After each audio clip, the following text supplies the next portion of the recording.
तो जनाब, बिगड़ती मईशत को संभालते संभालते मखलूत हुकूमत खुद कई बहरानों में गिरती नजर आती है। हुकूमत अभी तक मईशत को बहाल नहीं कर पाई, लेकिन उसके साथ साथ ये जो महंगाई का सुनामी है और तवानाई बहरान है, इसने आवाम का जीना मुश्किल कर दिया और अब ये घेरा हुकूमत के गिर्द भी तंग हो रहा है। प्रेशर मुसलसल बढ़ रहा है। बिजली मजीद महंगी हो चुकी है, आने वाले दिनों में मजीद महंगी होने की तैयारी जारी है। जैसा कि मैंने बिल्कुल शुरू में कहा कि मुझे नहीं मालूम कि ये कहाँ तक जाएगी। बिजली के बिलों में कई गुना इजाफा हो चुका है और भारी बिल अदा करने के बावजूद आवाम इस वक्त शदीद गर्मी में बदतरीन लोड शेडिंग का सामना कर रहे हैं। बिजली का शॉर्टफॉल मुसलसल बढ़ रहा है। जिक्र हो बड़े शहरों का, जिसमें लाहौर है, पेशावर है, क्वेटा है, कराची है, सबसे बड़ा शहर हमारा और हमारा मुआशी हब भी। इस समय तमाम बड़े शहरों में जो लोड शेडिंग का दौरानिया है वो तकरीबन 16 घंटों तक पहुंच चुका है। बिजली की जो तवील बंदिश है, इसके खिलाफ अवाम सरापा एहतजाज हैं और सड़कों पर एहतजाज करने पर मजबूर है। और ये मनाजिर जो आप देख रहे हैं, ये भी उसमें से कुछ ऐसे मनाजिर जो आपको दिखा रहे हैं, सारे नहीं, लेकिन एहतजाज बहुत ज़्यादा हो रहा है। बिल्कुल, और गुज़िश्ता रोज़ हमने ये मनाजिर में देखा कि कराची के कई इलाकों में शहरियों ने एहतजाजी मुजाहरे भी किए। माड़ीपुर के इलाके में पुलिस ने एहतजाज करने वालों पर लाठियाँ बरसाई, आंसू गैस की शेलिंग की, जिसमें कई अफराद जख्मी भी हुए, कई को गिरफ्तार भी किया गया।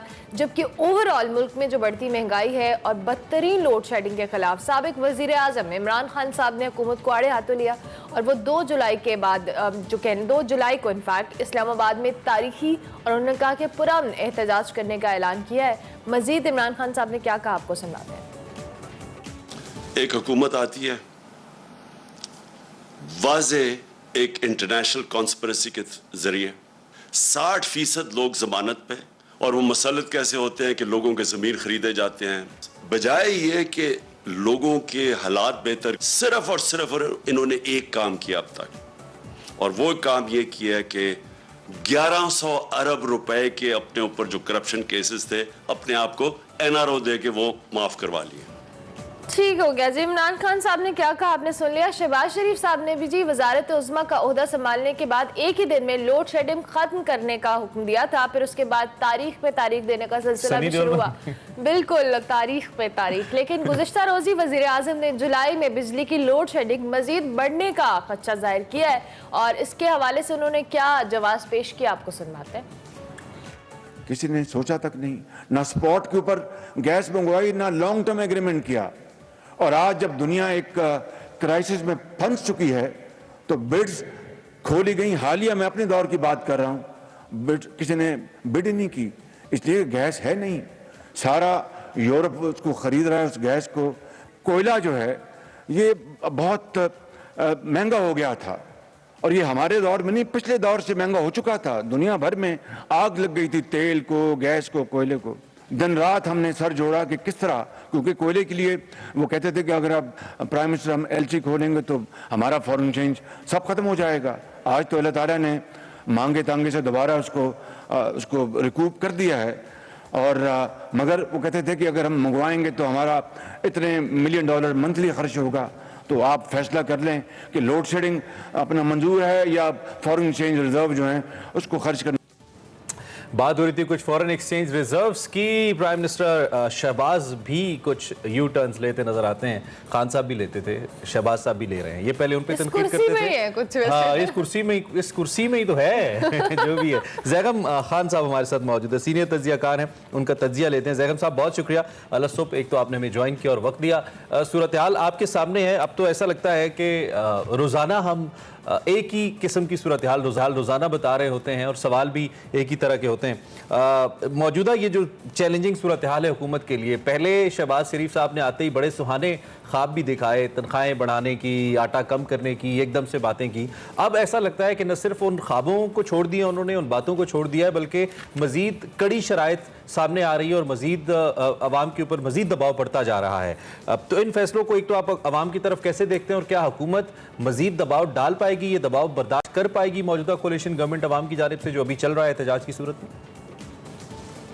बहुत शुक्रिया जी, and thank you very much. You welcome. एक तो ये है कि सुबह सुबह आप लोगों की खूबसूरत आवाज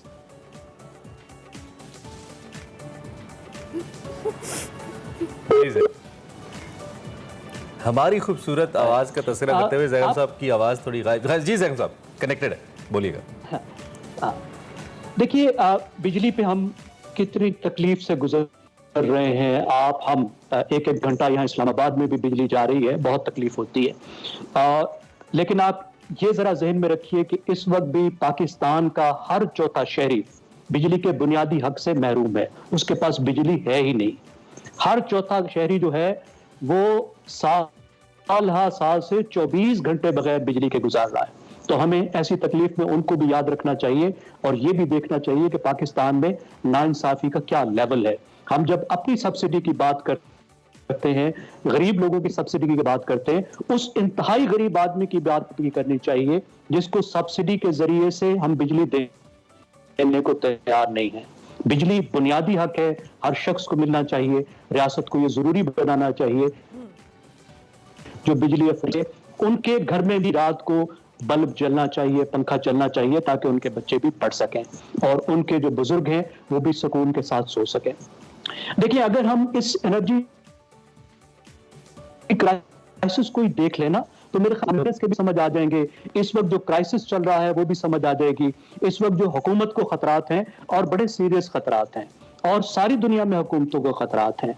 मसला ये है कि इस वक्त पूरी दुनिया में एक एनर्जी क्राइसिस आ गया है। एक तो पहले क्राइसिस चल रहा था, आपको बहुत अच्छी तरह मालूम है कि जो कोविड था वो एक क्राइसिस छोड़कर गया। जब कोविड आया तो घर में जो है वो डिमांड कम हुई, लोगों ने चीजें खरीदनी बंद की, जहाज नहीं चल रहे थे तो लोगों ने जो है वो पेट्रोल जो प्रोड्यूस करना था वो कम कर दिया, हर चीज की प्रोडक्शन कम हो गई।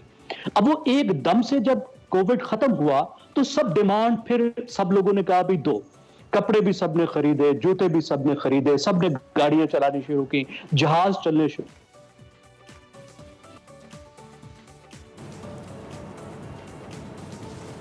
जी साहब, महंगाई हुई थी, पाकिस्तान में भी उसका असर पड़ रहा था क्योंकि पाकिस्तान में भी हम अक्सर चीजें इंपोर्ट करते हैं। अब ऊपर मुसीबत ये आई कि रूस ने एक जंग छेड़ दी। अब रूस खुद दुनिया का बहुत बड़ा एनर्जी प्रोड्यूसिंग कंट्री है, जिसकी गैस जो है वो यूरोप को जाती है, तेल भी प्रोड्यूस करता है। अब जब उसकी गैस जाना बंद हुई यूरोप के सिस्टम में तो यूरोप भागा और उसने दुनिया भर से महंगा महंगा तेल और गैस खरीदनी शुरू कर दी, क्योंकि उसने यूरोप से खरीदना बंद कर दिया।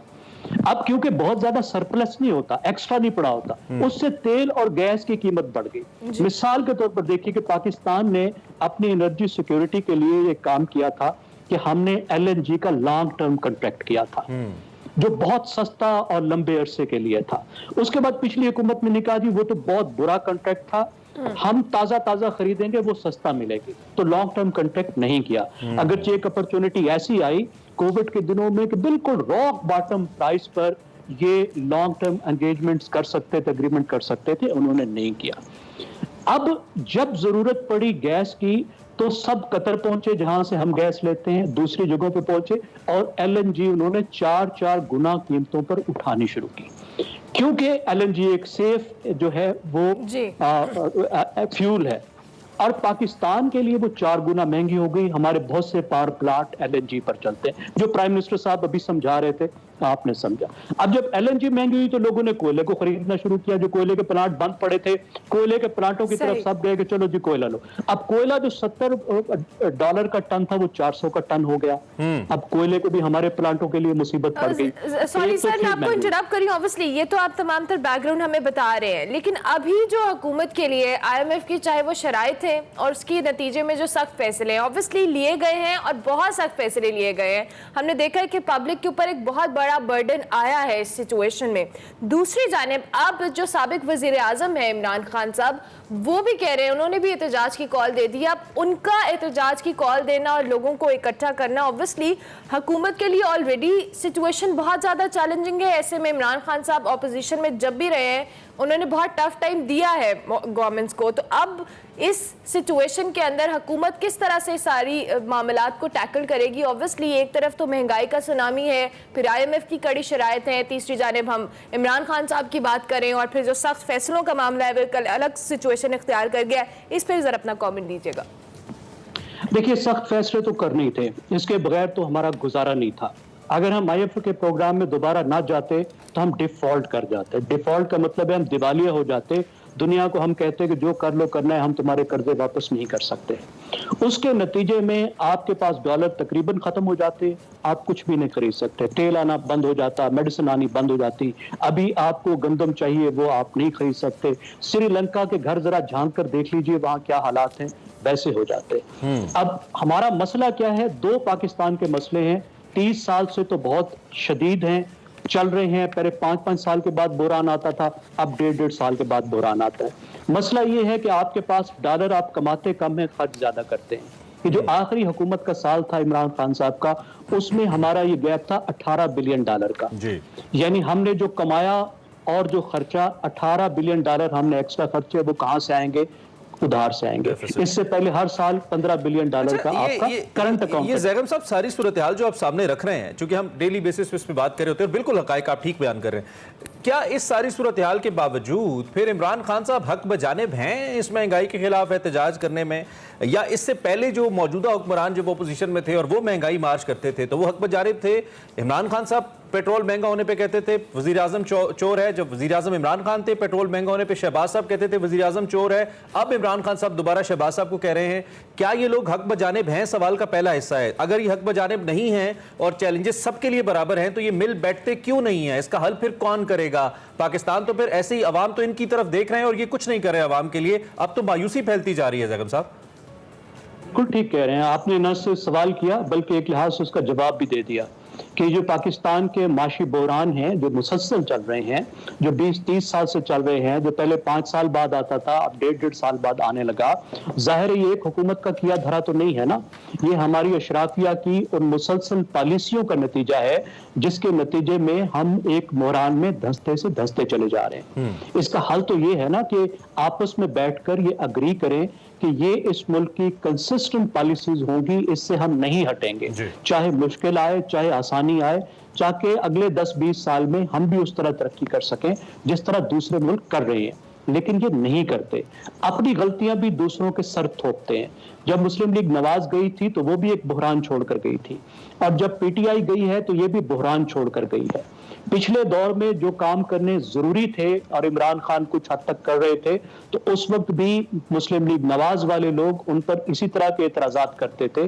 और अब इस वक्त भी जब हमारे पास कोई इसके अलावा तरीकाकार ही नहीं है कि हम ये काम करें जो हुकूमत कर रही है, और ऐसा बहरान, ये जो ऐसा बहरान जो पीटीआई छोड़कर गई है, खुद छोड़कर गई है, उस पर वो पिछली हुकूमत को इल्जाम दे। ठीक है जैगम साहब, बहुत शुक्रिया, आपने वक्त निकाला, आप मौजूद थे।